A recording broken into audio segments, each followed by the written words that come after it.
तुका म्हणे हेची करावे मिरासी, तुका म्हणे हेची करावे मिरासी,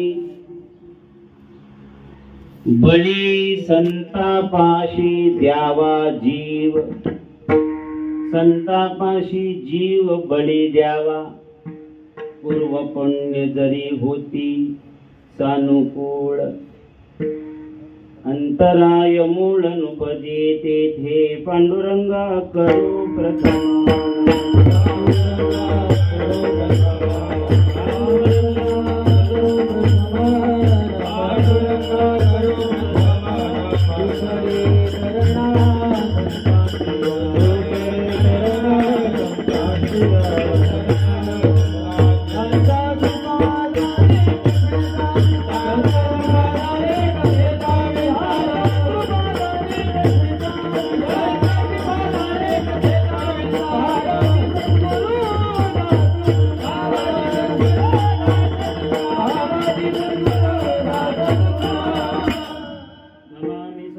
शांतं सच्चिदानंद विग्रहं पूर्ण ब्रह्म परानंदमीशमालंदि वल्लभं, श्री ज्ञानेशो भगवान विष्णुः निवृत्तिर्भगवान हरः,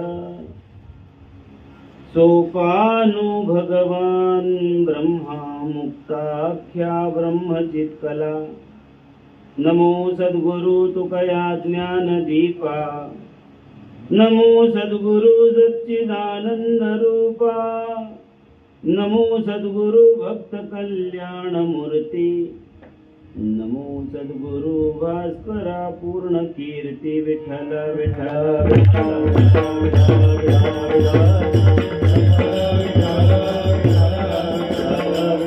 जिथे जावे तेथे कपाळ सरीसे, लाभतो विशेष संत संगे, पूर्व पुण्य जरी होती सानुकूळ, अंतराय मूळ नुपदी तेथे. जगद्गुरु तुकोबा यांचा उपदेशपर प्रकरणातला अभंग आहे. या अभंगामध्ये तुकोबाराया विशेष लाभ प्राप्तीचं ठिकाण आपल्याला सांगतात. माणसाची भाव लाभाकडे, काहीतरी मिळालं पाहिजे. कला कीर्तनाला कला कशाला तरी प्रत्येक पाऊल माणसाचं जे उचललं जातं ते काही ना काहीतरी मिळवण्यासाठी. काय मिळवलं पाहिजे इथे माणूस निश्चित नाही महाराज. विठ्ठला विठ्ठला काय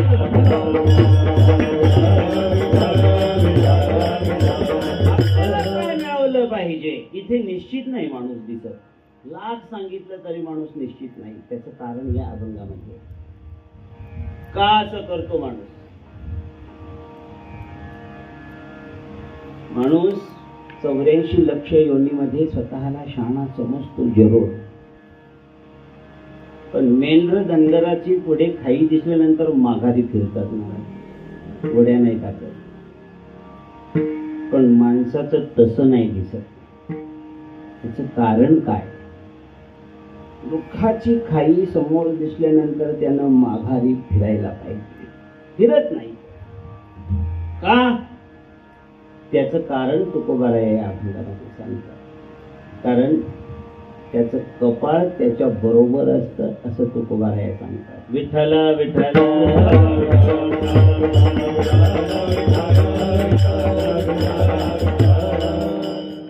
सेवेला सुरुवात करण्यापूर्वी थोडासा परिहार. आज या आपल्या चिंचिवली गावामध्ये, चिंचिवली गाव आहे पण चिंचेचं झाड एक पण नाही विलाजी चिंचिवलीमध्ये. आहेत का? नमुन्याला असतील. चिंचवली आणि आपल्या विलासजींनी कैलासवासी सीताबाई राम पाटील यांचं 4th वर्ष श्राद्ध. त्यांच्या मातोश्री आईची भक्ती. विलासजींनी सांगितलं की आमचं आईचं आमच्यावर किती प्रेम होतं. का बरं? आपल्या आईचं आपल्यावर नव्हतं का? सगळ्यांच्याच आईचं सगळ्यात लेकरांवर काय प्रेम आहे. परंतु आईचं प्रेम दिसतं किती जणांना हे महत्वाचं. विठ्ठल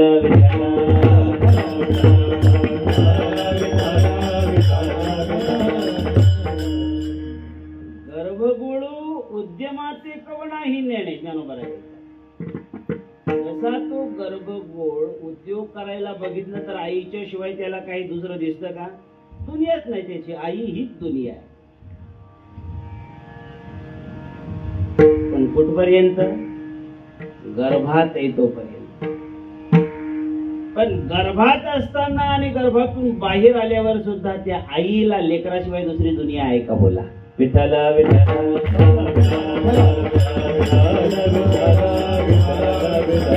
त्यालाच आमच्या संतांनी प्रेमाचं नाव दिलं आणि ते प्रेमाला एक उपाधी टाकली, अनन्य. अनन्य प्रेम. किंबहुना धनुर्धरा जो मातेची आई उदरा तो मातेचा सोयरा के तुला पा. आईचं आपल्या लेकरावर अव्यभिचारी प्रेम आहे, पण लेकराचं आईवर अव्यभिचारी प्रेम कमी दिसतंय.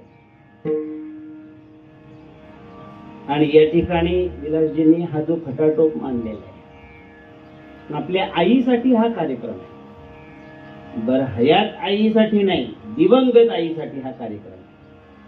त्याला आपण वर्ष श्राद्ध बोलतो. वर्षाकाठी आपल्या पूर्वजांप्रती दिली जाणाऱ्या श्रद्धेला काय म्हणतात? वर्ष श्राद्ध. आणि तेही विधी विधानानुसार. पूजा झाली का? सकाळी ब्राह्मण येऊन गेले. या ठिकाणी आईची प्रती असलेली आपली श्रद्धा हे भारतीय संस्कृतीचा परिचायक आहे. भारतातच दिसेल. हे भारताच्या बाहेर दिसणार नाही. दिसलं तरी चायनीज दिसेल महाराज. विठ्ठल.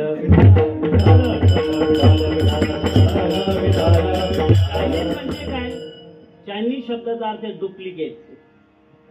आई बी सारखीच आणि बाई बी सारखीच. हे भारताशिवाय दुसरे कुठे दिसणार नाही महाराज. आणि त्याचा हा निर्वाह आमचे विलासजी करतात. त्यांचा संबंध हा मित्र परिवार या ठिकाणी आलेले. जाता जाता एक सूत्र आपल्या समोर ठेवतो.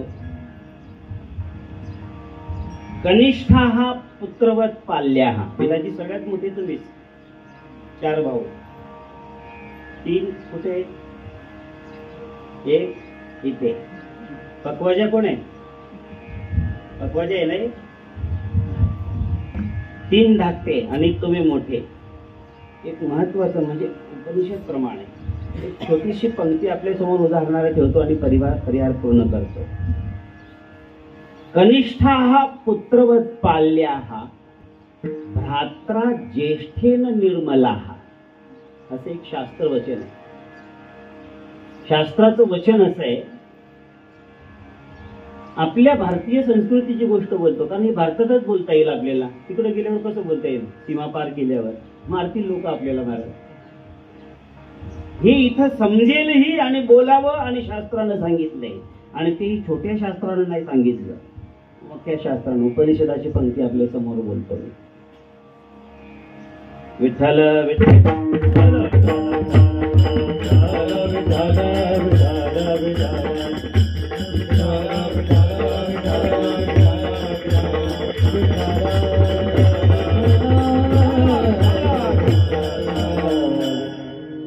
आपली घर सुखी दिसत नाही, त्याचं एक कारण आपल्या समोर ठेवतो. हा प्रसंग इथे तसा आहे. म्हणून आपलं घर सुखी ठेवायचं असेल तर शासनाचं संविधान सुद्धा काही आपले शास्त्रानुकूल याच्यातला भाग नाही. परंतु आपण या गादीवरून काय बोलणार? संविधानाचं बोलणार का शास्त्राचं बोलणार? चैनूजी काय म्हणणं आहे तुमचं? विठ्ठला विठ्ठला.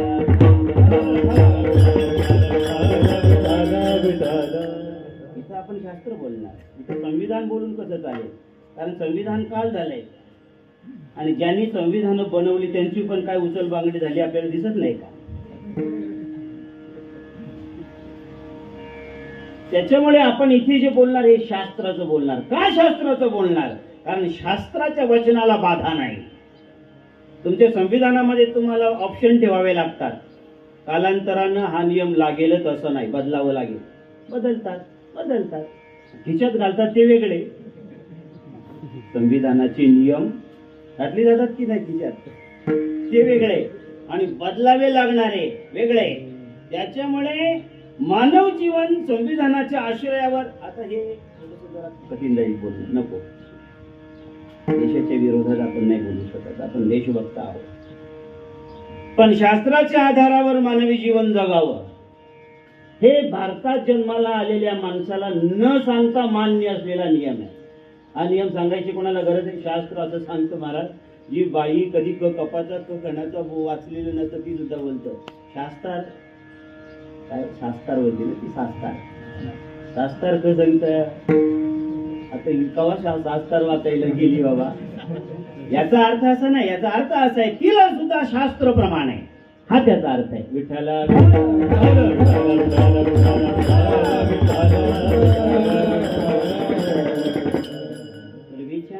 आमच्या माता माऊली गावाच्या वेशीवर आले की चप्पल हातात घ्यायच्या. आता किचन रूम मध्ये गेली तरी नवऱ्याला हिंमत नाही काढ बोलायची. याचा अर्थ शास्त्रार बदलला. शास्त्रार तोच आहे, संविधान बदलले. संविधानाने त्यांना इथपर्यंत घेऊन गेले. तेव्हा एक उपनिषदाची पंक्ती आपल्या समोर ठेवतो, शास्त्र वचन आपल्या समोर ठेवतो. कनिष्ठा हा पुत्रवत पाल्या भ्रात्रा ज्येष्ठेन निर्मला. ज्येष्ठेन भ्रात्रा निर्मला कनिष्ठा पुत्रवत पाल्या. विठ्ठला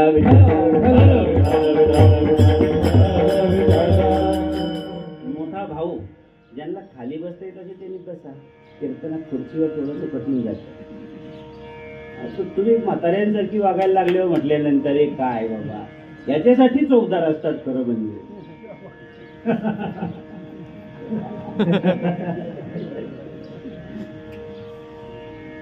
तेव्हा ज्येष्ठेन भ्रात्रा, मोठा भाऊ घरातला जो मोठा भाऊ आहे, घरामध्ये शांती आणि सुख नांदायचं असेल तर हे सूत्र सांगतो बरं का. आणि तुम्हाला सांगतो याच्यासाठी हे सूत्र काय.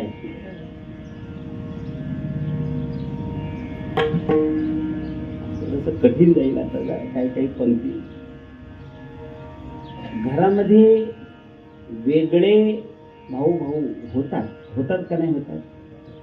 पण बाईमुळे जास्त वेगळे होतात की गड्यामुळे, गडी माणसामुळे?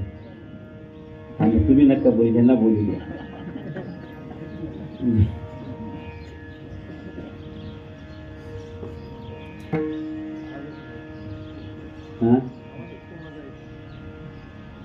म्हणजे तुम्ही काही निर्दुष्ट झाले आहे.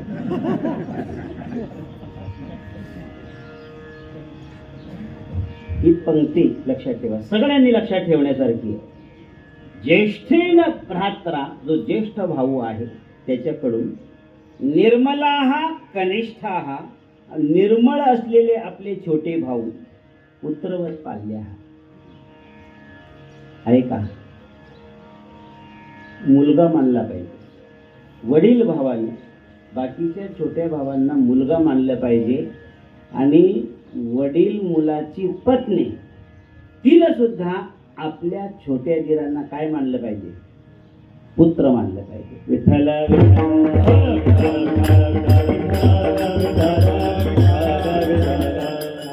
विलाजीना 100%.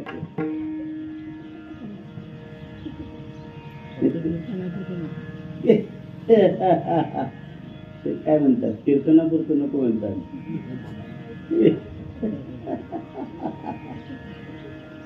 शास्त्र वचन आहे. खरं सांगा तुम्ही मला, घरात शांती नांदेल का नांदणार नाही? मोठी भाऊजाई आणि मोठा भाऊ यांनी छोट्या भावांना जर मुलगा मानलं सांगा त्या घरातलं सुख अशी कोणती ताकद आहे, कोणती शक्ती आहे त्या घरातलं सुख हिरावून देईल महाराज. विठ्ठल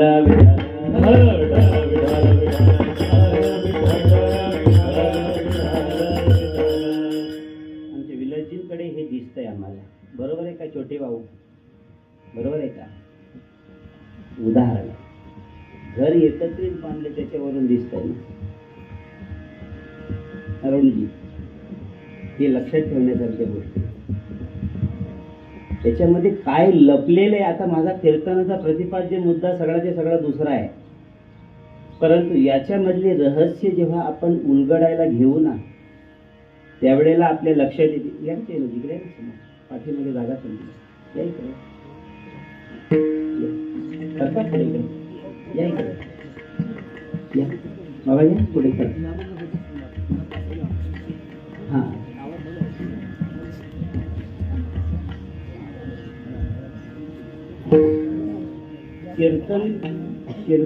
कीर्तनकार जो आहे ना असं स्टेजवर शोभत नाही मला. पब्लिक आणि कीर्तनकार याच्यामध्ये डिवायडर नाही पाहिजे, एक पाहिजे. कीर्तन भक्ती साधू संतांची निर्मिती आहे महाराज, आणि साधू संतांचा हेतू कीर्तन भक्तीच्या निर्मितीचा आहे, उद्धार. म्हणून कीर्तन भक्ती आहे. आपण सगळ्यांनी एक व्हायचं आहे, एकाकार होऊन देवाची सेवा आपल्याला करायची सगळ्यांना. तेव्हा हे जी सूत्र आहे ही शास्त्राची सूत्र लांब बघून, लांब म्हणजे किती लांब? युगाच्या युग लांब बघून शास्त्राची पंक्ती लिहिली जाते. शास्त्राची पंक्ती लिहिण्यासाठी शेकडो द्रष्टा पुरुषांचे अनुभव एकत्रित केले जातात. द्रष्टा पुरुष म्हणजे ज्याला पाहण्याची कला साधलेली आहे त्याला द्रष्टा पुरुष म्हणतात. आपल्याजवळ पाहण्याची कला आहे का? नाही. कशी नाही सांगतो आपल्याला. हा खांब आहे मंडपाचा. या खांबामध्ये जल नावाचं तत्व आपल्याला दिसतं का? मंडपाच्या खांबामध्ये पंचमहाभूतांपैकी एक महाभूत आहे जल. ते जल तत्व या खांबात आपल्याला प्रतीतीला दिसतं का? नाही दिसत. म्हणजे आपल्याला पाहता येत नाही हा अर्थ आहे. ज्यांना पाहता येतं त्यांना काय म्हणतात? द्रष्टा. अशी शेकडो द्रष्टा पुरुषांचे अनुभव एका कढईत टाकले जातात. द्रष्टा पुरुषांचे अनुभव एका कढईत टाकले जातात. त्याला आग लावली जाते 100 डिग्रीवर आणि त्याचा जो रस निघतो तेव्हा एक शास्त्राची पंक्ती लिहिली जाते. विठ्ठल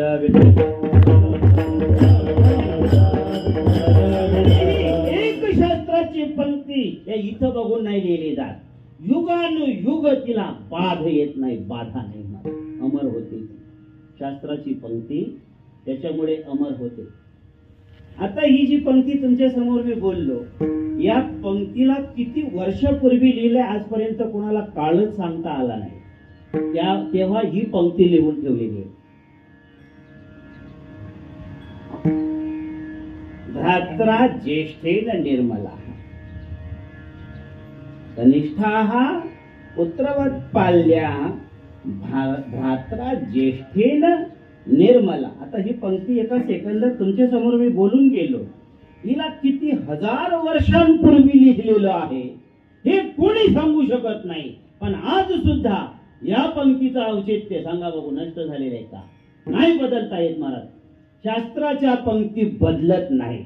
संतांचं वाक्य आणि शास्त्राची पंक्ती बदलण्यास या जगात ब्रह्मदेव सुद्धा समर्थ नाही महाराज. कोणाचं नाव घेऊ याच्यापेक्षा मोठं असेल तुमच्या डायरीत तर सांगा, त्याचं नाव घेतो. ब्रह्मदेवाला सुद्धा शास्त्र आणि संत यांच्या पंक्ती बदलण्याचा अधिकार नाही. याच्याही पुढे जाऊन बोलू का एक शब्द, एक वाक्य? याच्याही पुढे जाऊन एक वाक्य बोलतो. देवाला सुद्धा अवतार घेतल्यावर तसंच वागावं लागतं जसं संतांनी पंक्ती लिहिली. विठ्ठला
संत बोलतात, केली चिता शुद्धी,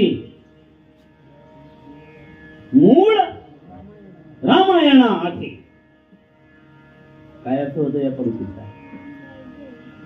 महाराज, आपण चिंतन करीत नाही खोलामध्ये जाऊन या पंक्तींची, शास्त्राच्या, संतांच्या. त्याच्यामुळे आपल्या डोक्यात विस्फोट होत नाही, आणि विस्फोट न झाल्यामुळे पुवाच्या ज्या नाडे आहेत ना तसेच वाहत राहतात आपले. तेव्हा शास्त्र असं सांगतं, ज्या घरामध्ये शांती नांदवायची असेल त्यांनी या शास्त्राच्या पंक्तीचा अनुसरण करावं. आणि जर का या पंक्ती आपल्या डोळ्यासमोर नाचत असतील, त्या घरामध्ये मला शांतीचा अधिवास होतो. आणि आज हे जे वर्षश्राद्धाचं औचित्य आहे याचा हे परिणाम आहे. छान मोजकी लोक आहोत आपण, पण आपण एखादी प्रक्रिया छानपणानं सुंदरपणानं तपासण्याचा प्रयत्न करू. थोडं वाजलीत किती आता? 16 झाले. 11 वाजून 16 मिनिटं झाली. 12 डेडलाईन आहे ना. बघूया एक द्यायचा टाइम आहे का काय? 12 आपली डेडलाईन 12 आहे. 12 पर्यंत आपण तुकोबाराया या अभंगामध्ये जे सांगतात नित्याचा आपल्या कमीत कमी पहिली पंक्ती अभंगाची सगळ्यांना माहिती आहे. जेथे जावे तेथे कपाळ सरीसे. सगळ्यांना पाठ आहे, नाही कोणाला पाठ नाही, आपल्याला म्हणच आहे. मराठी भाषेतली ही म्हणच होऊन गेली आहे. अर्थात म्हण अगोदर आहे की तुकोबारायांची पंक्ती अगोदर आहे नाही मला सांगता येणार, पण ही म्हणच आहे ना. जेथे जावे तेथे कपाळ सरीसे. जिथं जावं तिथं कपाळ आपल्या बरोबर असतं की नाही, आणि हातपाय बरी ठेवून येतो का? कपाळ बरोबर असतो आणि हातपाय कपाळ बरोबर असतो. या शब्दाचा अर्थ आहे प्रारब्ध, कर्म, नशीब, दैव. अजून कपाळ म्हणजे 6वी न 5वीच्या दिवशी जे डोक्यावर कपाळावर लिहिलेलं जे गंध आहे ते जिथं लावतो त्याला कपाळ नाही म्हणत. त्याला कपाळ म्हणतात, पण इथं कपाळ शब्दाचा तो अर्थ नाही. कपाळ म्हणजे प्रारब्ध, प्रकृष्ट रूपेण आरब्ध. प्रारब्ध ज्या कर्माला आपण भरपूर करून ठेवलेले आहेत महाराज. आपली कमाई काही बारीक नाही. पापाची आणि पुण्याची कमाई एकूण त्याला संचित म्हणतात. त्याच्यामधून या संचितामधून जे भोगायला काढलेलं असतं, हे शरीर आपलं जिथपर्यंत जगत आहे तिथपर्यंत जे भोगायला काढलेलं आहे त्याला प्रारब्ध म्हणतात. तेव्हा कपाळ शब्दाचा अर्थ आहे प्रारब्ध. आणि म्हणून जेथे जावे तेथे कपाळ सरीसे, म्हणजे कपाळ बरोबर असतं. आपल्या कपाळ बरोबर असतं म्हणजे काय? नशीब आपल्या बरोबर असतं. तुम्ही तीर्थयात्रेला गेले हिमालयात, तिथं तुमचं कपाळ बरोबर असणार की नाही असणार? नाही गेले हिमालयात, घरी राहिले, तिथं काय कपाळ बरोबर असणार की नाही असणार? मनुष्य जीवन जन्माला आल्यानंतर कपाळ माणसाच्या बरोबर असतं, तुकोबाराय असं म्हणतात. पण हा या अभंगाचा प्रतिपाद्य विषय नाही.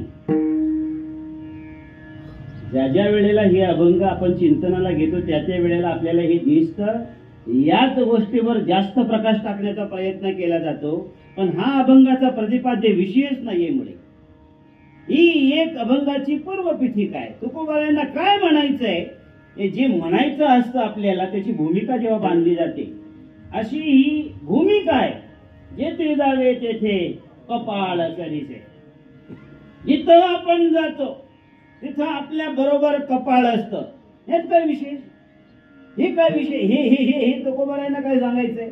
नाही, तुकोबारायांनी जर सांगितलं हे जिथं जावं तिथं कपाळ बरोबर असतं, हे जर तुकोबारायांनी सांगितलं नाही तर कपाळ आपल्या बरोबर राहणार नाही का? विठ्ठल विठ्ठल. ज्ञात असो अथवा अज्ञात असो, ज्ञात अज्ञात पुरुषाच्या बरोबर कपाळ राहत म्हणजे राहत. कपाळाशिवाय मनुष्य जीवन जगता येणार. मनुष्य जीवन काय? कोणतंही जीवन कपाळाशिवाय जगलं जाऊ शकत नाही. म्हणजे नशिबाशिवाय, म्हणजे प्रारब्धाशिवाय. हा सिद्धांत आहे.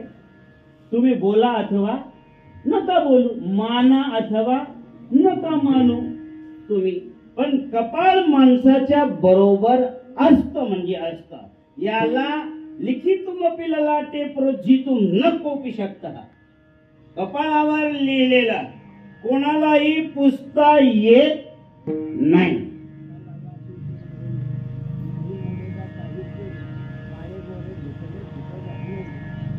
गाढे गोरे पण धुतले फिटून येणे ललाटीचे लिहिले न मोडेगा काही केले. लिखितमपि ललाटे प्रोज्झितुम, प्रोज्झितुम म्हणजे पुसण्यास न कोपी शकता. कपाळावर लिहिलेलं कोणालाही पुसता येत नाही, म्हणून जेथे जावे तेथे कपाळ सरीचे. एक निघाला होता बादशाह पुसायला, विठ्ठल विठ्ठल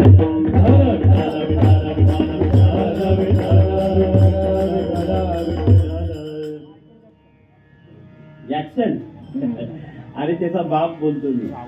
हा रावण, रावण पुसायला निघाला होता. काय केलं होतं त्याने? हा त्याच्या घरी मुलगी जन्माला आली.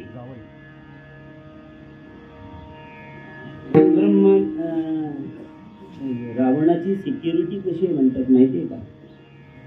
हनुमंतरायांनी सीता शोधासाठी आतमध्ये घुसण्याचा प्रयत्न केला, तेव्हा अष्टमहासिद्धींपैकी अणिमा नावाच्या सिद्धीचा हनुमंतरायांनी प्रयोग केला. अणिमा म्हणजे अणु एवढे लहान बनले हनुमंतराया लंकेत घुसण्यासाठी सिद्धीचा प्रयोग केला, तरी सुद्धा पकडले गेले महाराज हनुमंतराया. काय सिक्युरिटी आहे महाराज, काय सीमा सुरक्षा दल रावणाचं. लंकेली होती की नाही दरवाज्यावर, पकडलं तिनं बरोबर. रावणाला मुलगी झाली, सटवी म्हणतात, आतमध्ये घुसली. सटवी, सटवी काय करते? एकदाच येते ती. आणि पाचवीच्या दिवशी कपाळावर काय करते? त्याचा सगळा सातबारा, आणि त्या सातबाराच्या उजव्या बाजूला ते गोल गोल गोल गोल टाकलेले असतात का नंबर,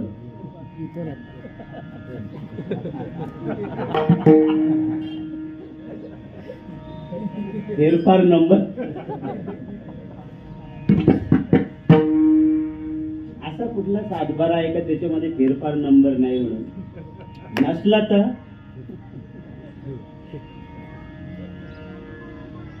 घुस लागेल तलाट्याला पहिला. तेव्हा सगळ्याच्या सगळा सातबारा त्याचा या जन्मातला सटवी काय करते? त्याच्या कपाळावर लिहिते. आणि म्हणून पूर्वीच्या काळी आपल्या म्हाताऱ्या बघा रातभर जागायच्या, तो मालटा ठेवायचा ना पाचवीच्या दिवशी. मालटा ना, काय बोलतात त्याला? मालटा. तो मालटा, मालटा का ठेवायचा? मोठा असतो, तेल जास्त राहतं, विजत नाही लवकर तो, आणि विजून देत नाही त्याला पाचवीच्या दिवशी. आणि ते मुटके बिटके द्यायचे की नाही? आता आता काय मुटक्या हा करतात का? तेव्हा कशा करता तो दिवा नाही विजून द्यायचे हो? काय कारण आहे त्याचं? दिवा विजला तर काय होईल? अंधारात अंधार पडेल, आणि अंधारामध्ये काहीच्या बाईत लिहिलं जाईल, फेरफार नंबर दुसरा पडेल त्याच्यात. तो दुसरा फेरफार नंबर पडू नये सातबाऱ्यावर, म्हणून दिवा अखंड म्हणतात लावायचे. आहे त्याला प्रमाण, धर्मशास्त्रामध्ये प्रमाण हरभराय सुद्धा या गोष्टीला मान्य करतात. सतवीची रात्री म्हणजे पाचवीच्या दिवशी, जन्माला आल्यानंतर पाचव्या दिवशी माणसाच्या कपाळावर त्याचं भाग्य लिहिलं जातं. म्हणजे आता या पाचव्या दिवसापासून तर शेवटपर्यंत सतीगती होईस्तवर यांनी काय खाल्लं पाहिजे, काय भोग भोगले पाहिजे, काय पिलं पाहिजे, कोणत्या टोप्या कोणाच्या डोक्यातून कोणाच्या काढून कोणाच्या डोक्यात टाकल्या, सगळं सगळं त्याच्यामध्ये लिहिलं जाते. सगळं त्याच्यामध्ये हे कपाळावरच लिहिलेलं कोणालाही पुसता येत नाही. सटवीनं लिहिलं ते. रावणाला मुलगी झाली, मुलगी झाली, आणि जे लिहायचं ते लिहिलं म्हणे, आणि जायला लागली की पकडले गेले महाराज. काय जबरदस्त रावण आहे तो महाराज, उगीच रावण आहे का तो? पकडली गेली सटवी. पकडल्यानंतर रखवालदारांनी रावणासमोर नेऊन तिला हजर केली. महाराज कोणी कोणाच ठाऊक कोण की गुपचूप चोरून चोरून बाहेर निघाल बघत होते. कोण बोलतो? सटवे. कशाला आलते? पोरगी झाली तुला. हा, कपाळ लिहायला मी आलती मध्ये. काय लिहिलं तिच्या कपाळात? लग्न. कोणाबरोबर? घोड्याची सेवा करणं असे प्रमाण असलं. तेव्हा पागेमध्ये घोड्याचा खराटा करणारा जो माणूस आहे चांदरा बोलत, त्याच्याबरोबर तुझ्याच नगरात त्याच्याबरोबर हिचा विवाह. कोणी लिहायला सांगितलं तुला? 4 तोंडवालेनी. बोलवा. ब्रह्मदेव हजर. असं कसं काय? असंच आहे. आणि खोटं झालं तर रावण म्हणतो, हे जर खोटं झालं तर राजीनामा. लिहून ठेवा. रावण सांगतो ब्रह्मदेवाला, काय धमक असेल महाराज? लिहून ठेवा म्हणे राजीनामा. बर. कधी? ज्याच्या बरोबर माझ्या मुलीचं लग्न तुम्ही लिहून पाठवलीये त्याच्या बरोबर लग्न जर झालं तर राजीनामा कॅन्सल, नाही झालं तर राजीनामा घ्यावा. ठरलं. तू ब्रह्मदेवाकडनं सही करून राजीनामा लिहून घेतला महाराज रावणानं. कालांतराने काय ते सगळे प्रसंग झाले. ते हत्या करणारी कसाही असतात ना. 4 जणांना काळे काळे कुट्ट महाराज, पाड मिशा बिशा महाराज, एक बाजूला एक नारळ बसल महाराज असल्या मिशा त्यांच्या, 2 बाजूला असले ते खडग हातामध्ये घेऊन जा मारा. कोणाला? खराटा करणाऱ्या. तो घोड्याच्या पागेमध्ये तो साफसफाई करतो, खराटा करतो. त्याला काय गड्या विचित्रच माणूस आहे म्हणे हा. त्याला काहला बिचारा एवढा गरीब माणूस साधा जाडजूड करणारा, त्याला तिकडे माहित पण नाही तिकडं काय चाललंय ते. 4 जण हातामध्ये खडग घेऊन आले. उरा खरे तुझा झालं, थोडस राहिले म्हणे. हे नाही, लीला उरत तुझ्या हातामध्ये. काय झालं? मारायची ऑर्डर आली आहे तुला. कशा करता? ते काय आम्हाला माहित नाही, फक्त मारायला सांगितलं. आणि त्याचा तो भोळा भाबडा चेहरा बघितल्यानंतर मारेकऱ्यांच्या डोक्यामध्ये दया. आता राक्षसांच्या डोक्यात दया कावा येते हो? पण दया येईल तो राखोच कसला महाराज. आली. आता त्याला काय करतात तिथं? ब्रह्मदेवाला घडवून आणायचंय. रावणाला कळत नव्हतं. मला दया आली. त्याला सांगितलं, एक काम कर, गुपचूप चल आता मागच्या दरवाज्यातून बाहेर. त्याला नेलं लंकेच्या बाहेर.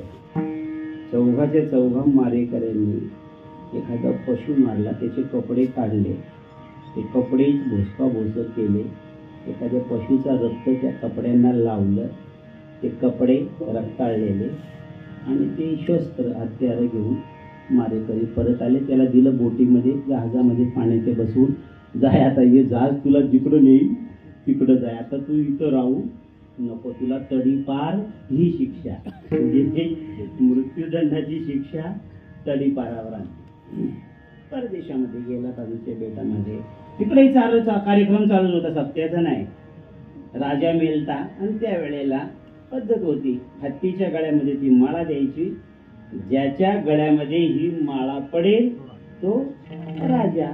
आणि तो हत्ती इकडं तिकडं कुठंही डाव्या उजव्या बाजूला शिरला नाही, लेफ्ट ना राईट नाही, डाव्या अंगाला नाही ना उजव्या अंगाला नाही, सरळ निघाला. तो याच्या गळ्यामध्ये माळ टाकले.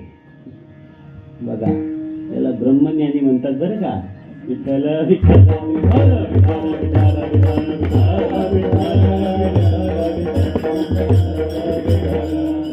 ब्रह्मज्ञानीची तुलना याच्याबरोबर केली. म्हणजे हा ब्रह्मज्ञानी.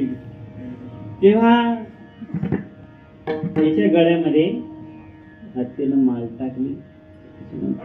सुजलाम सुफलाम राज्य बनवलं. कालांतराने इकडे याची मुलगी मोठी झाली आणि त्याला देऊन टाकली. लग्न लावायला ब्रह्मदेवाला बोलावलं. रावणाला वाटायचं की तोपर्यंत ब्रह्मदेवाला काही बोलणार नाही. एकुलती एक पोरगी आहे, लग्न जरा सुखा समाधानानं होऊ द्यायचं, मग बघू पुढचा कार्यक्रम काय करायचा ते. आणि ब्रह्मदेवाकडूनच तिचं लग्न लावून घेतलं रावणानं. लग्नाची शेवटची मंगलाष्टक झाल्या बरोबर रावण सांगतो, ब्रह्मदेवा बोला, द्या राजीनामा. कशा करता? माझ्या पोरीचं लग्न त्या राजाबरोबर झालं. अरे तो राजा तोच आहे बरं. राजीनामा कसला मागतो तेव्हा लिखितुमपि ललाटे प्रोज्झितुम न कोपी शकत. कपाळावर लिहिलेलं कोणालाही पुसता येत नाही, म्हणून तुकोबाराया बोलतात, जेथे जावे तेथे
क्या बात आहे.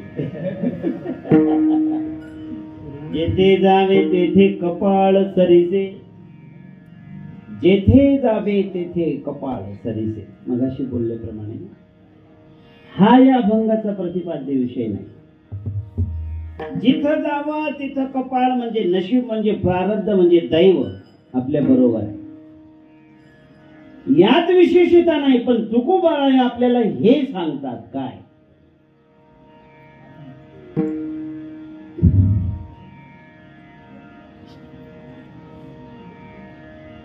कपाळ म्हणजे नशीब. बोलू नका.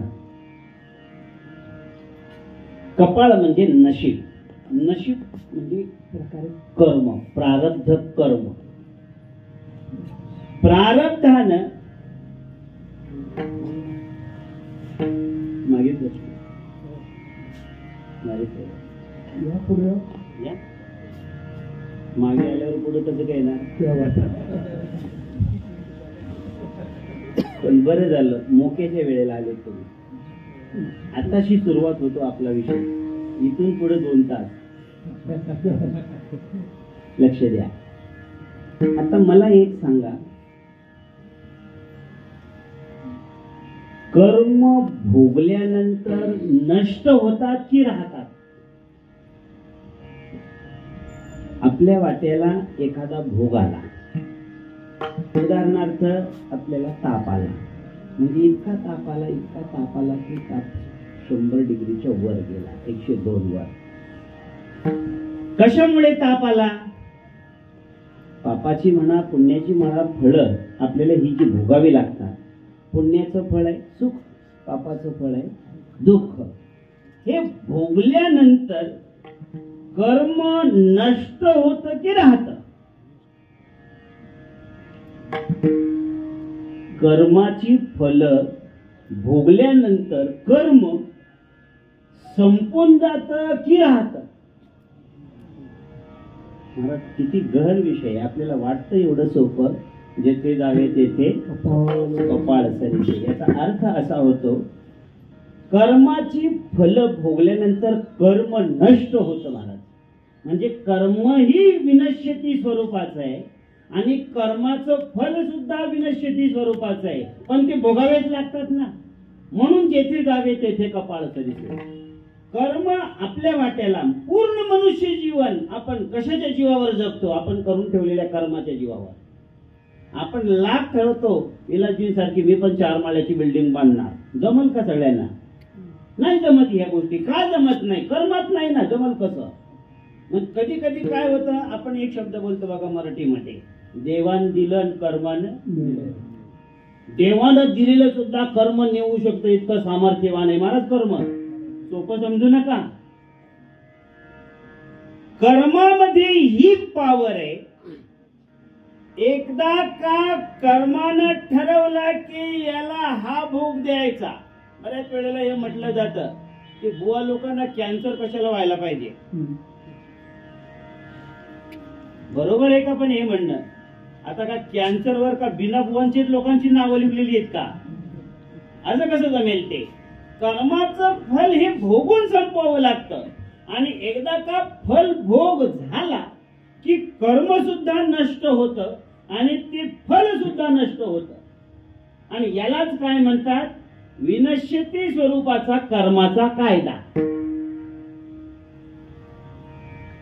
रामकृष्ण परमहंसांना गळ्यातला कॅन्सर झाला. गळ्याचा कॅन्सर शेवटी. मग आता हे एवढे मोठे सत्पुरुष आहेत की कर्माची दुनिया जिथून हलते चित्रगुप्ताकडून तिथं जाऊन हे फेरफार टाकू शकतात महाराज. इतके पॉवरफुल माणसं आहे ते. कोण? रामकृष्ण परमहंस. तरी सुद्धा रामकृष्ण परमहंसांना इतका मोठा दुःखाचा फलभोग का? याचा अर्थ असा होतो, ना भुक्तम क्षीयन्ते कर्म जन्म कोटी शतैरपि. आपण केलेले कर्म बसल्या बसल्या, कीर्तन चालू आहे, बसल्या बसल्या घेतला खडा आणि मारला. चालू कीर्तनामध्ये विक्षेप केला. चालू कीर्तनातला विक्षेप, याला तुम्हाला पुण्याचं फळ हवंय की पापाचं फळ हवंय? चालू कीर्तनामध्ये जर विक्षेप एखादा कोणी करत असेल, भजने विक्षेप, ते चित्पै मरण, पापाचं फळ आहे. त्याला भोगल्याशिवाय गत्यंतर नाही. आपल्याला वाटतं एवढूसा खडा, एवढूसा मारला, या खडे मारण्यानं जिंदग्या बरबाद झालेत महाराज. विठ्ठल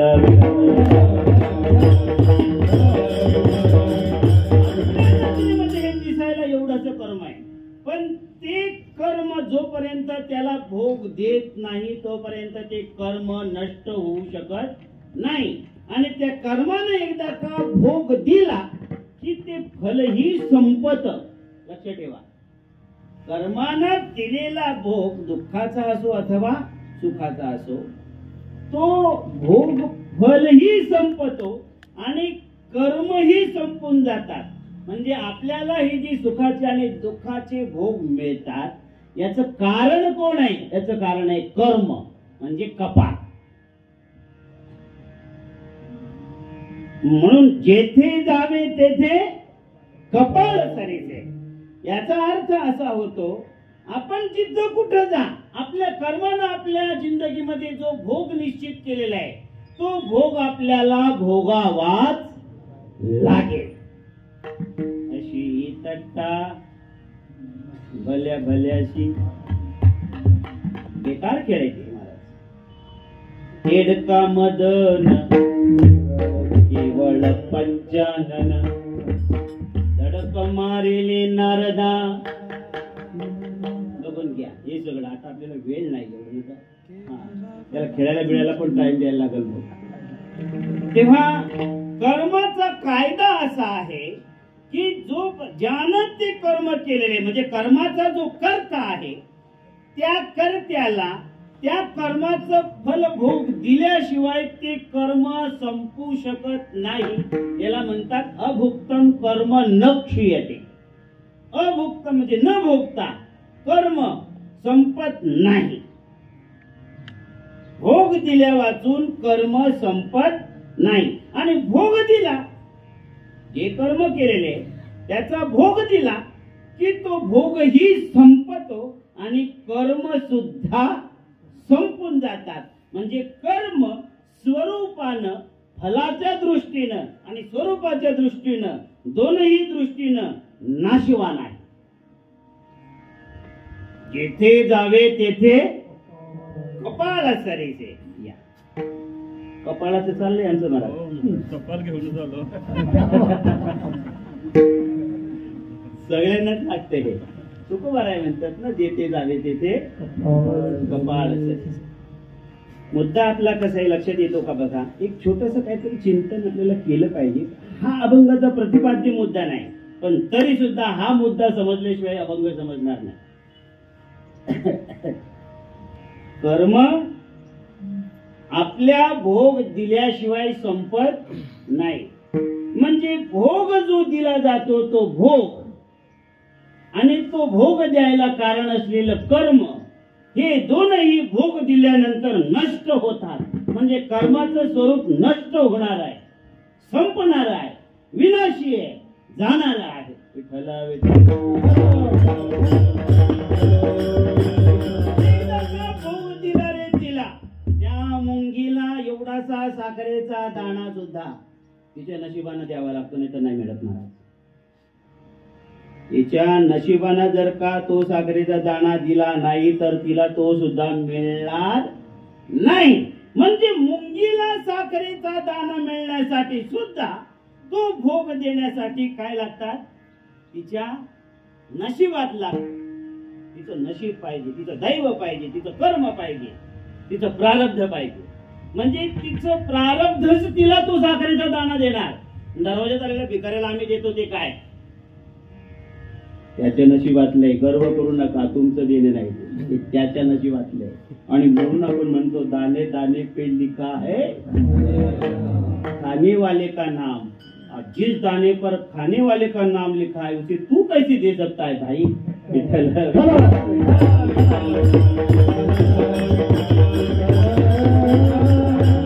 अजून बारीक लक्ष द्या, अजून पण लक्ष द्या. एकदा का कर्मानं आपल्याला तो भोग दिला, तो भोग आपण भोगला की भोगही संपतो आणि त्या भोगाला कारण असलेलं जे कर्म ते सुद्धा संपून जातं, नष्ट होतात. समजा भूक लागली आपल्याला, घर लांब आहे, खिचा जरा की आपण पावभाजी हाणणार म्हणजे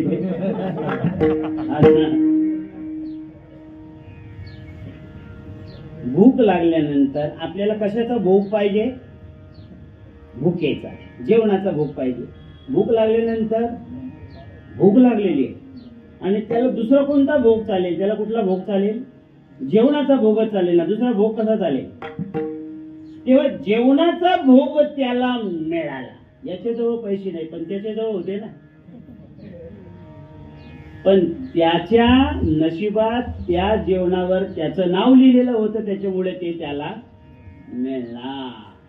मग तो बुवा असो नाही तर कोणी असो, त्याला तो त्याचा भोग मिळणार.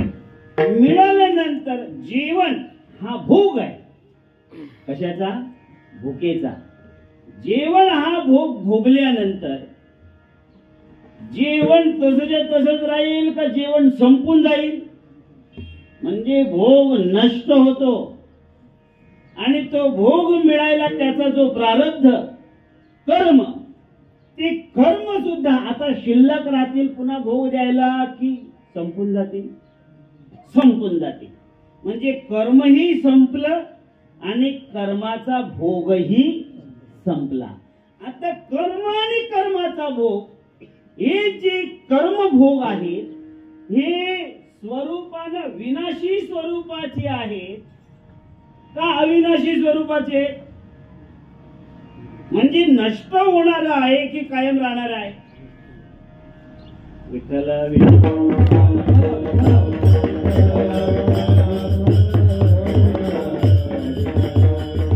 काय तर्क देऊ दुसरे? एक कृतकम तद अनित्यम असं शास्त्र वचन.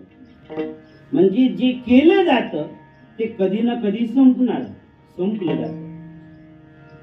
जे आपण केलेलं आहे, बनवलेलं आहे, केलेलं आहे, हे घर बांधलेलं आहे, आपोआप जमिनीतून उगवलं की याला केलं गेलेलं आहे. घर हे केलेलं आहे, मेस्त्रीनं म्हणा, मेस्त्रीनं पगारानं म्हणा, घर मालकानं म्हणा, हे केलेलं आहे. म्हणजे हे घर कर्माचं फल आहे का आपोआप जमिनीतून उगवलेलं आहे? हे कर्माचं फल आहे.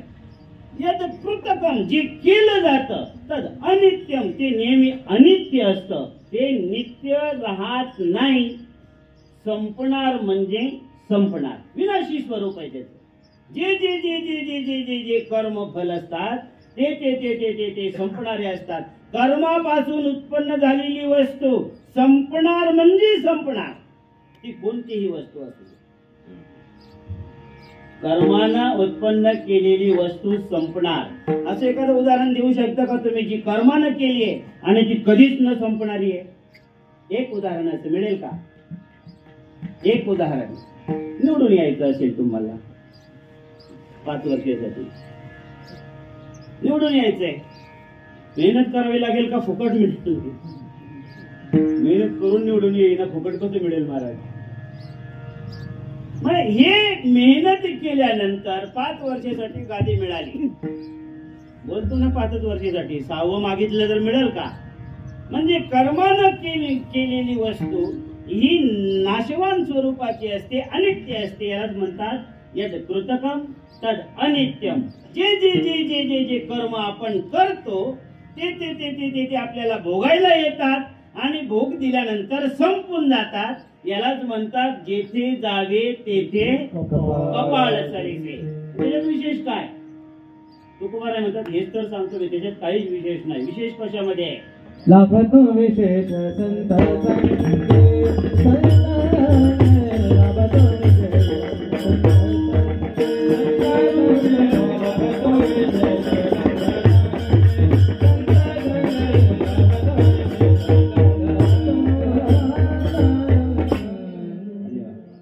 लाभतो विशेष संत संगे. आपण जे करतो काही बी करू द्या, करून करून काय करणार? आपण काय करणार? आपण करून करून काय करणार आहे? आपण करून करून काय करणार आहे? करून करून आपण ब्रह्मदेव बनू. त्याच्या पलीकडे काय करणार आहे आपण? ब्रह्मदेवाच्या पलीकडे कोणतंही संसारात करून मिळण्यासारखं नाही. सगळ्यात मोठं करून मिळण्यासारखं या जगात काय? ब्रह्मदेवाचं पद, शेवटचं भोगायचं. ब्रह्मदेवाचं पद करून मिळतंय का बिना करताना मिळतंय? करून मिळतंय. यद यद कृतकम तत्तद अनित्यम.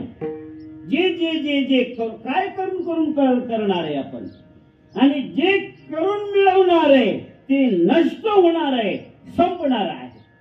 म्हणजे जेथे जावे तेथे कपाळ सरीसे, म्हणजे नशीब सरीसे, म्हणजे प्रारब्ध सरीसे, म्हणजे जे नष्ट होणार आहे ते आपल्या बरोबर आहे. जेथे जावे तेथे कपाळ सरीसे, जिथं आपण जाऊ तिथं आपल्या बरोबर आपलं कपाळ राहणार. म्हणजे जे नष्ट होणार आहे ते आपल्या बरोबर राहणार आहे. कुठं बी जातो आपल्या बरोबर काय राहणार? जे नष्ट होणार आहे ते आपल्या बरोबर राहणार. जेथे जावे तेथे कपाळ चलेचे. म्हणून हे जे नष्ट होणार आहे ना, हे तुम्ही लक्षात घेऊन त्याचा नाद सोडून द्या. तुकोबाराय म्हणतात कशाचा? जे जे जे जे आपण करू, कमवू, मिळवू, पण ते नष्ट होणार आहे ना. काय पुरुषार्थ आहे त्याच्यामध्ये? असं काहीतरी कमवा की जे नष्ट होणार नाही, संपणार नाही. त्याचं नाव आहे अविनाशी. अविनाशी तू तद्विधी येन सर्वमिदं ततं.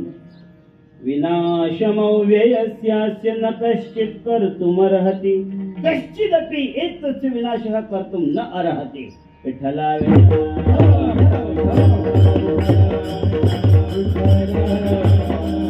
अकरा 51. लाभतो विशेष संत संगे. काय करा तुम्ही? काय करा? जे कराल त्याचं फल विनाशी असेल असं काही करू नका. तुकोबाराय बोलतात. म्हणजे जे संपणारं फळ आहे असं कशाला काय करता? काही थोडा बहुत लागतात.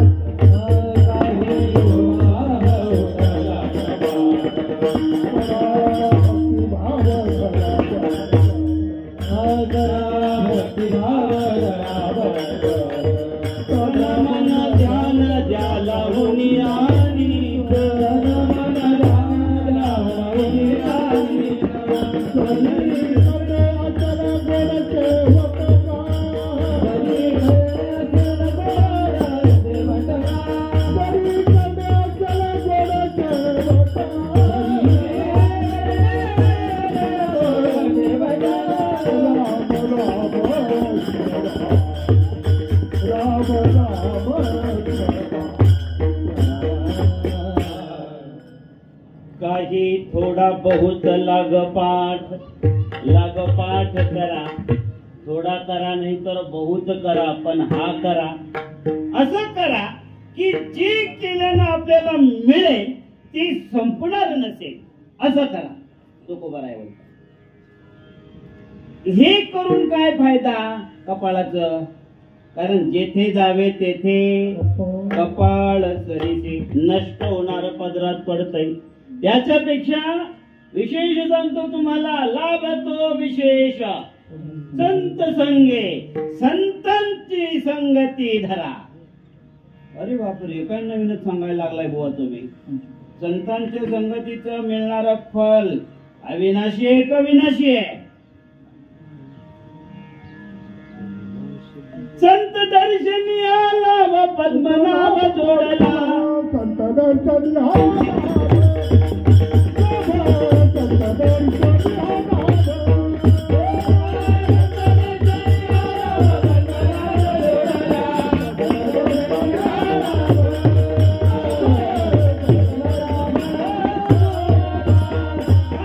संतांच्या संगतीमध्ये हा लाभ मिळतो. काय लाभ मिळतो? पद्मनाभ जोडला. भगवान परमात्मा जीवनामध्ये जोडला जातो. आणि परमात्मा नावाचं फल ज्याच्या जीवनामध्ये जोडलं गेलं, म्हणजे ज्यानं जन्माला आल्यानंतर आपल्या जीवनामध्ये देव जोडला, हे कशाचं फल आहे? लाभ तो विशेष. हा विशेष लाभ आहे. बाकी तुम्ही कर्मानं निर्माण केलेलं फल विनाशी भोगून संपवावं लागतं. संपत, भोगही संपतो, कर्मही संपत. पण संतांच्या संगतीमध्ये जोडलेला लाभ हा विशेष आहे. विशेष, हे विशेष आहे. लाभ तो विशेष संत संगे.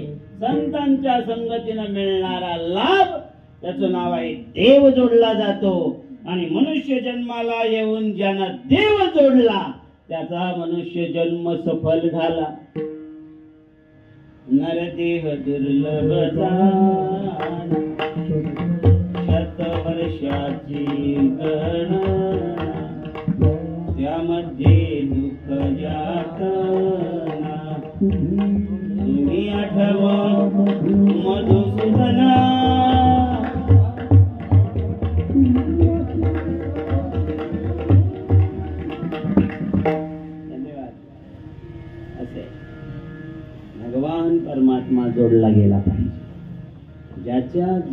मध्ये भगवान परमात्मा जोडला जाईल आणि जोडला जाणार नाही असा विभाग आपण करून बघा. काय पत्र देव ज्याच्या जीवनामध्ये जोडला आणि ज्याच्या जीवनामध्ये देव जोडला नाही असा विभाग आपण करून पहा, समोर काय येईल. पण महाराज, जेवढं मोठं फल पाहिजे तेवढे ताकद पण पाहिजे. घरात एसी लावायचं आहे आणि 10,000 रुपये पगार आहे, म्हणतो एसी लावायचा आहे. मला आता वरीच पण तुला कमवायला लागल, बिना जेवताना तेव्हा एसी लागल आणि बिल कोण भरला यायचं. मग भोग भोगण्यासाठी सुद्धा काय लागते? पात्रता लागते महाराज. पात्रता नाही तर भोग भोगता येत नाही महाराज. साखर कारखान्याचा मालक 500 डायबिटीज महाराज, काय फायदा? मालक साखर कारखान्याचा. भोग भोगायचा असेल तर महाराज पात्रता लागते. भोगाची सुद्धा काय लागते? पात्रता लागते. पुन्हा पात्रता असल्यानंतर सुद्धा तो भोग विनाशी स्वरूपाचा आहे ना. आणि कोणताही भोग, समृद्धी जात अपैसे घर रेगे कधे, उद्यमाचे भाग्याचे भडसे. कोणताही भोग म्हणजे कर्म आपलं पुण्याचं असेल तर आपल्या नशिबाला मिळतं. तसं साधूची संगती सुद्धा विना पुण्याशिवाय आपल्याला नाही मिळणार आणि म्हणून पुण्य करावे लागते. का पुण्यकर्माचा मार्ग धरावा लागतो? कारण आपल्याला पुण्यकर्माशिवाय साधा संसारातला भोग सुद्धा मिळणार नाही. इथं साधूच्या संगतीची बात आहे महाराज. काय मिळतं साधूच्या संगतीमध्ये? पद्मनाभ जोडला जातो. अशा साधूची संगती मिळायची असेल तर फुटलेल्या कपाळाचं चालेल का? म्हणून तुकोबाराय सांगतात अभंग, पूर्वा पुण्यदारी होती जातो, पूर्वा पुण्यदारी होती जातो,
होती सानुकूळ.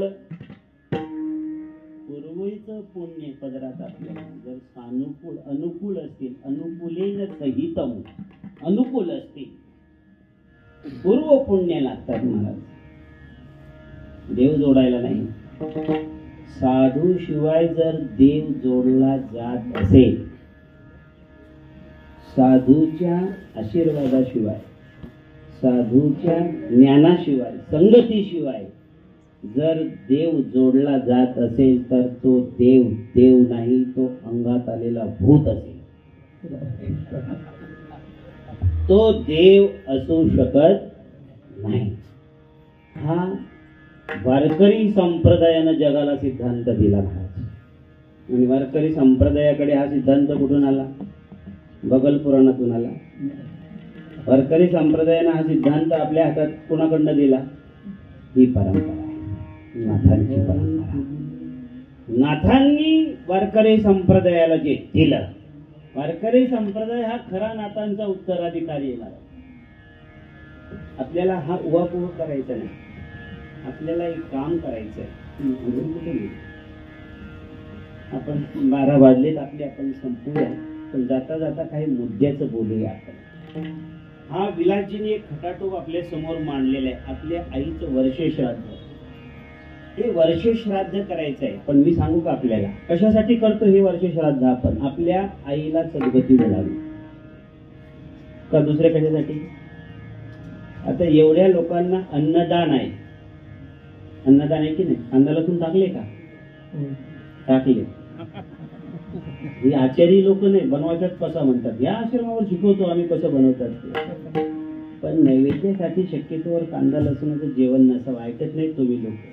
तुम्ही नाही जेवलात तरी चालेल, पण आम्ही टाकणार म्हणजे टाकणार.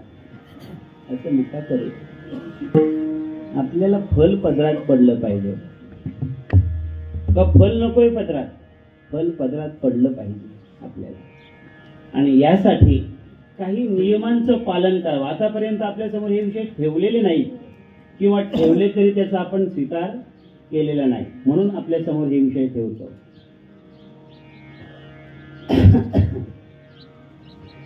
देव जोडल्याशिवाय कल्याण नाही.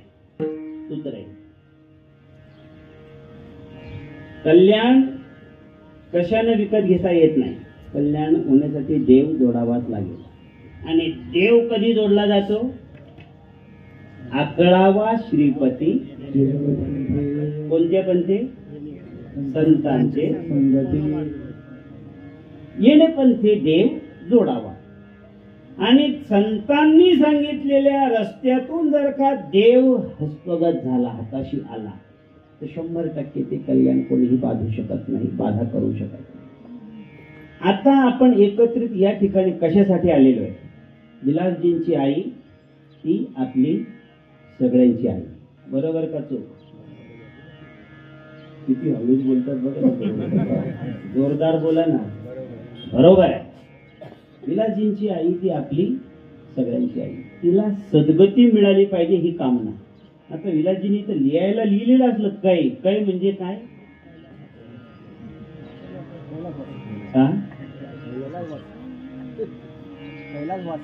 कैलासवासी. आपल्याकडे परंपरा आहे, ज्याच्या गळ्यात माळ असेल त्याला काय लिहितात? वै. आणि गळ्यात माळ नसेल तर कै. आता वै हो आणि काय कोणला माहित कुठं गेले ना कुठं नाही. ते वरती गेले आवरा.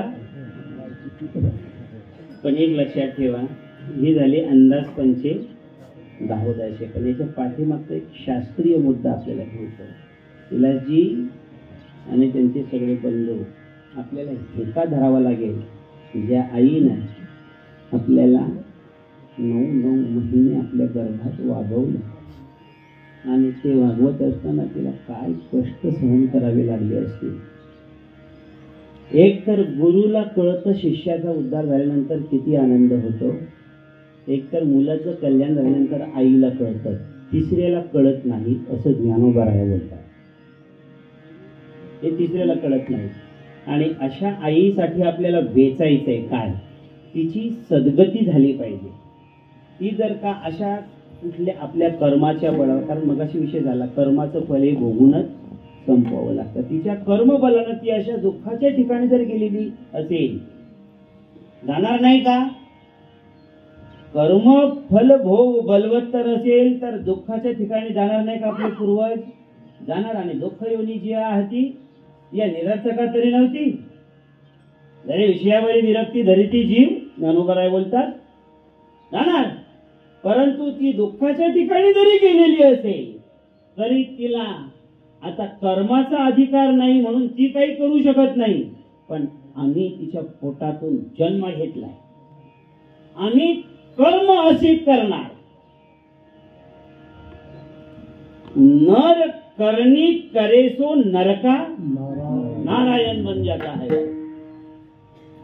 तर आपल्याला कर्माचा अधिकार आहे. आम्ही असे कर्म करणार की ती जरी दुःख योनीला पोहोचलेली असेल तरी तिला सद्गतीकडे आपल्या कर्मानं खेचून आपण आणू शकतो. ही कर्मात पॉवर आहे महाराज. पण ती किती पॉवरफुल पाहिजे कल्पना करा. कारण तिकडली गणित आपल्या हातात नसतात. आणि म्हणून इथून पुढे ज्यांना ही ऐकायला येत आहे त्यांनी लक्षात घ्या, असे कर्म करावे की त्या कर्माचं फल हे देवा आम्हाला दुसरं काही नको, माझ्या आईची कामना आहे, सद्गती तिला मिळाली पाहिजे. आता तिच्या सद्गतीसाठी आपणही सगळ्यांनी कामना करायची, नंतर बोलतो मी. पण यांनी काय करायचंय? ज्यांच्या घरात ज्यांच्या वडिलांचं किंवा आईचं श्राद्ध असेल यांनी कर्तव्य काय आहेत? आपल्याला आपल्या नशिबाने देव दिलेला आहे. कोणता देव दिलेला आहे? मच्छिंद्रनाथ. हा देव आपल्या नशिबानं आपल्याला मिळालेला आहे. मग आपण आहोत कुठे? म्हणजे मी सुद्धा बरं का त्याच्यामध्ये, मी काही तुमच्या बाहेर नाही. आपण आहोत कुठे? आपण आपल्या देवाला कधीही जाऊन सांगितलं का, हे देवा हे माझं वाण घे आणि माझ्या आईला सद्गती दे? कधी सांगितलंय का तिथं जाऊन? नाही सांगितलं हे. आणि कशी तिला सद्गती मिळेल सांगा तुम्ही मला? आवरा कोण चालेल तिकडं? अरे 9 महिने तिने तिची आतडं पिळलेत महाराज. आपल्याला जन्माला घालण्यासाठी ही दुनिया दाखवली तिनं. आणि तिच्यासाठी आपण हे करू शकत नाही का? घरात विवाह संस्कार असेल, घरामध्ये सत्यनारायणाची महापूजा असेल, गावदेवीची पूजा असेल, घरामध्ये तुमच्या वर्षश्राद्धाचा कार्यक्रम असेल, घरामध्ये गावकीची पूजा असेल, कुठलाही कार्यक्रम असेल, अगोदर जाऊन आपल्या देवाची परवानगी घेऊन यावं. कसं आपल्या भागामध्ये कल्याण उभं राहत नाही, बघूया आपण सगळ्यांनी मिळून आपण हे ठरवूया, ही प्रतिज्ञा करूया आजपासून. आता ह्यांना आजपासून नंतर सुचलं, या 4 भावांपैकी आपले जे पण कोणी मित्र असतील त्यांना जमा करा. एक सूप घ्यायचा, आपल्या घरातली एखादी सशक्त महिला घ्यायची, त्या सुपामध्ये अक्षता ठेवायच्या, वस्तूंची नावं लिहून घ्या, नीट पाठ करून ठेवा. किती अक्षता झाल्या? त्याच्यामध्ये एक श्रीफल ठेवा. किती वस्तू झाल्या? 2. त्या श्रीफलावर ओम लिहा कुंकुवानं. त्या श्रीफलावर काय लिहायचं? कुंकुवानं ओम लिहायचं. म्हणजे ते श्रीफल आता आपण मच्छिंद्रनाथांशिवाय दुसऱ्या कोणाला देऊ शकत नाही. तर आपल्याला लय सवय, तिकडचे तिकडे आपल्या गावभर एक गोडीभर श्रीफल फिरत असतात आपल्याला. पण त्यांचं नाव लिहून टाका ओम, म्हणजे ते मच्छिंद्रनाथांचं श्रीफल झाला. त्याच्यामध्ये हळद, कुंकू, गंध, अक्षता, ती करंडी असते, ती एक वाटी त्याच्यामध्ये ठेवा. 4 वाट्यांची नसते का? कशामध्ये ठेवायची आहे? सुपामध्ये. किती वस्तू झाल्या? 3. 5 फळ नसतील तर एक फळ असलं तरी चालेल, कुठले? हिरवं, ते फळ ठेवा. किती वस्तू झाल्या? साखरेचे दाणे असतील तर ठीक, नाही तर मग पेढा, मेवा, मिठाई, काहीतरी मिष्टान्न त्याच्यामध्ये एक ठेवा. किती वस्तू झाल्या? 5 ठेवा. आणि एक पाण्यानं भरलेला तांब्या, तो हातात ठेवा. नाहीतर बंद करायचा असेल तर मग तुपामध्ये ठेवा, झाकण लावून. तो सांडला नाही पाहिजे पाणी. त्याच्यामध्ये एक तुळशी पत्र टाका पाण्याचं. एवढं आस्थेचं वाण भरायचं, त्याच्यावर वस्त्र झाकण द्यायचं त्याच्यावर. आणि हे कोणासाठी? माझ्या मच्छिंद्रनाथांसाठी, माझ्या देवासाठी. हा आपला देव आहे. का बरं आपल्याला त्याच्याकडे हे घेऊन जायचंय? फुकट नाही जायचंय घेऊन महाराज. देवावर उपकार करायला नाही जायचे आपल्याला.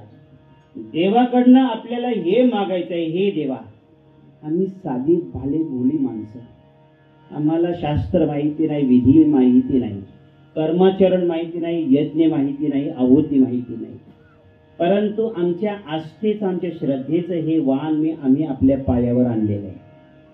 4, 10, 15, 20 जण गोळा करा, मित्र परिवार, भगिनी, माता भगिनी, ज्यांना चढता येईल, आणि 2 दिवस अगोदर किंवा 2 दिवस नंतर मलंगडाच्या पहिल्या पायरीवर ते वाण ठेवायचं, तिथे कणा भरायचा. 1 नारळ बरोबर एक्स्ट्रा न्यायचा, तो तिथं वाढवायचा आणि मच्छिंद्रनाथांची परवानगी मागायची. देवा आम्ही तुमच्या पायापाशी येतोय, श्रद्धेचं वाण घेऊन आम्हाला परवानगी द्या, अशी आज्ञा मागायची. मच्छिंद्रनाथांची पायऱ्या चढायला सुरुवात करायची आणि चलता चलताना चायला ना मायला नाही करीत चढायचं. चासला मासला आपल्याला ही लई सवय येते, खान सवय येते, हे नाही करायचं. चढता चढता ओम नमः श्री मलंग मत्स्येंद्राय, ओम नमः श्री मलंग मत्स्येंद्राय. आमचे माता भगिनी म्हणजे आवरा कवा उघडाचा आपण हे नाही उंगरणार ना, तुम्हाला नाही उलगडणार ना. सरळ राम कृष्ण हरी जय जय राम कृष्ण हरी, राम कृष्ण हरी जय जय राम कृष्ण हरी. हे तर जमेल की नाही? असं करत करत करत करत थेट मंदिरापर्यंत जायचं. मध्ये विश्रांती घ्यायची असेल तर भुशाल घ्यायची आणि थेट मच्छिंद्रनाथांच्या पायावर आपलं आस्थेचं वाण चढवायचं, वाढवायचं. आणि सगळ्यांनी जेवढी जण आपण गेलेले 1 सेकंदभर फक्त मच्छिंद्रनाथाला सांगायचं, हे देवा आमची आई उभी हयात असताना आमच्यासाठी तिने काबाड कष्ट केले, जाळलं तिनं स्वतःला, रक्ताचं पाणी करून टाकलं आमच्यासाठी. आता ती जिथे कुठे दुःख योनीमध्ये असेल, सुख योनीमध्ये असेल, तिला तुम्ही सद्गती प्रदान करा, एवढी आपल्या पायावर आमची प्रार्थना आहे. महाराज ती आई तुमच्यावर जी खुश होईल ना, प्रसन्न होईल ना, आणि पूर्वजांनी दिलेला आशीर्वाद, आपली जी कुलदेवता आहे ना तिच्यापेक्षा मोठा असतो. विठ्ठला विठ्ठला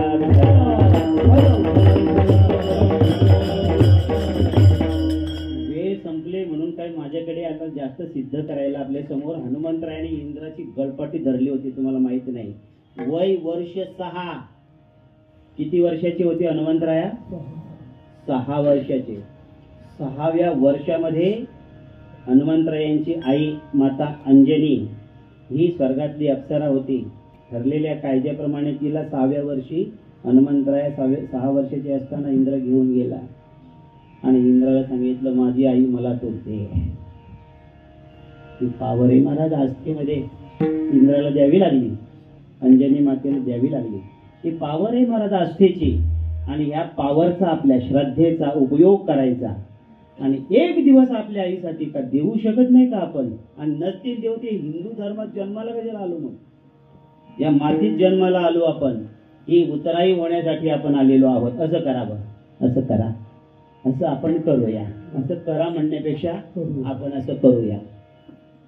हीच गोष्ट उद्या आपल्या पाटील कंपनीमध्ये मारलेली.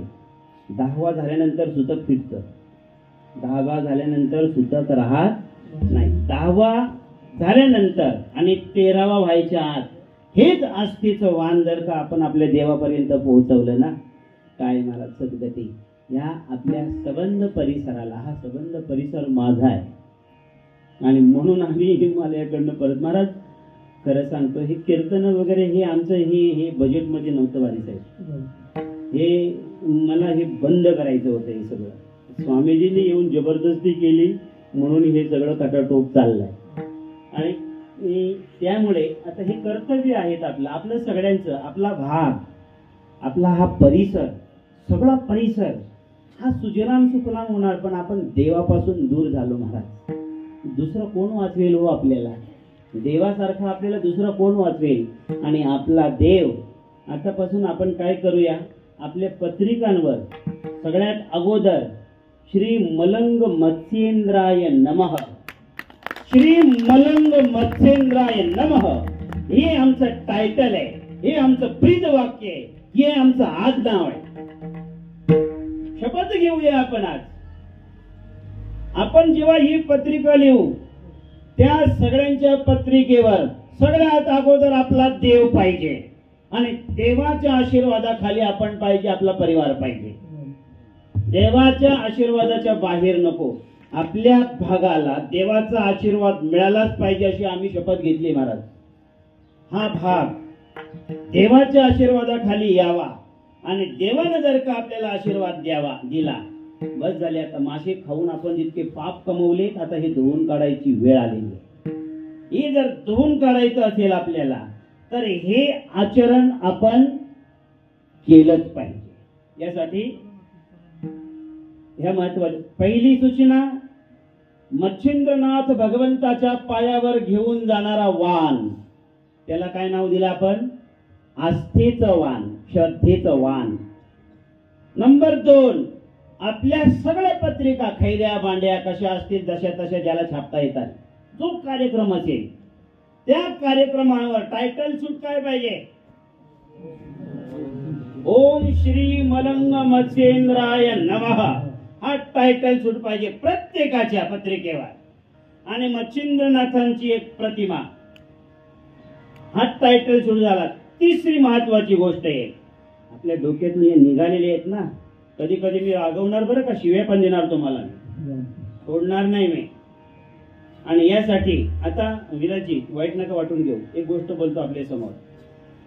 ही पत्रिका छापायची आपल्याकडे पद्धत आहे वर्षे श्राद्धाची, सगळीकडे म्हणजे ही पत्रिका त्याप्रमाणे विलासजींनी सुद्धा छापली. पण आमचं असं म्हणणं आहे, ही पत्रिका छापत असताना ही विलासजींची आई आहे, या आईला या सगळ्या भाऊबंधांनी मच्छिंद्रनाथ, ज्ञानोबाराय, तुकोबाराय यांच्या आशीर्वादाखाली घ्यावी.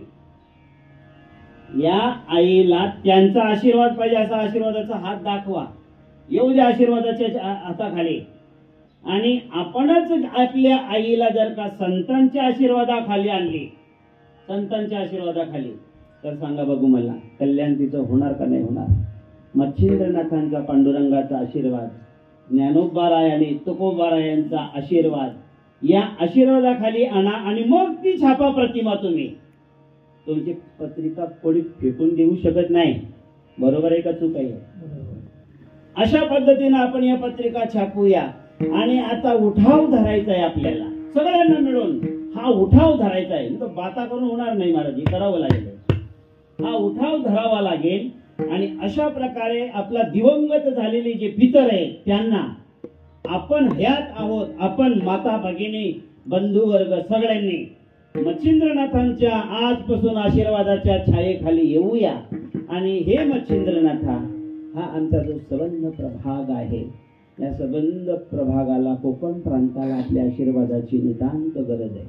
मासे खाऊन खाऊन खाऊन आम्ही खूप पाप केलेले, हे पाप आता आम्हाला तुमच्या आशीर्वादाखाली धुवून काढायचे. आणि म्हणून या 3 महत्वाच्या गोष्टी, टायटल सूट, पत्रिका छापायची पद्धत आणि श्रद्धेचं वाण, या 3 गोष्टी आपल्या घरात गावागावात समाजात या पसरल्या पाहिजेत. आणि याच्यासाठी आपण हेका धरला पाहिजे.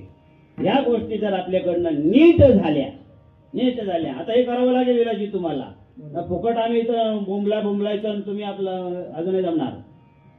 उद्या किंवा परवा या 2 दिवसामध्ये आस्थेचं वाण, ही छोटी मोठी ताई आपली, हिच्या डोक्यावर श्रद्धेचं वाण पाहिजे. बाकीच्या 3 जणींनी मजा नाही बघत बसायच्या, बाकीच्या 3 जणींनी तिला मदत करायची चौघांनी. आणि अशा प्रकारे बाकी मग तुम्हाला सहकार्य करायला यात्रेला जे पण कोणी बरोबर येतील त्यांचं स्वागत आहे, नाही येतील तर त्यांचं स्वागत आहे, तो मुद्दा नाही. हे आस्थेचं वाण आपल्या मलंगडला गेलं पाहिजे. नेणार का? जोरात बोला, सगळ्यांना ऐकायला जाऊ दे. नेणार. धन्यवाद. एकदा विलासजींना धन्यवादाचे टाळ्या गेले पाहिजे. तुम्हाला मागे राहून जमेल का? Very good. कुंडलिक वरदा. छान. उद्यापासून सुरुवात. आता याला थांबणं नाही. आपल्याला कामाला लागावं लागेल. कामाला सुरुवात करावी लागेल. बोलण्यासारखं भरपूर आहे. सोडून देतो, इथं ठेवतो. आता इथून आपल्याला भरपूर हे बोलायचंच आहे.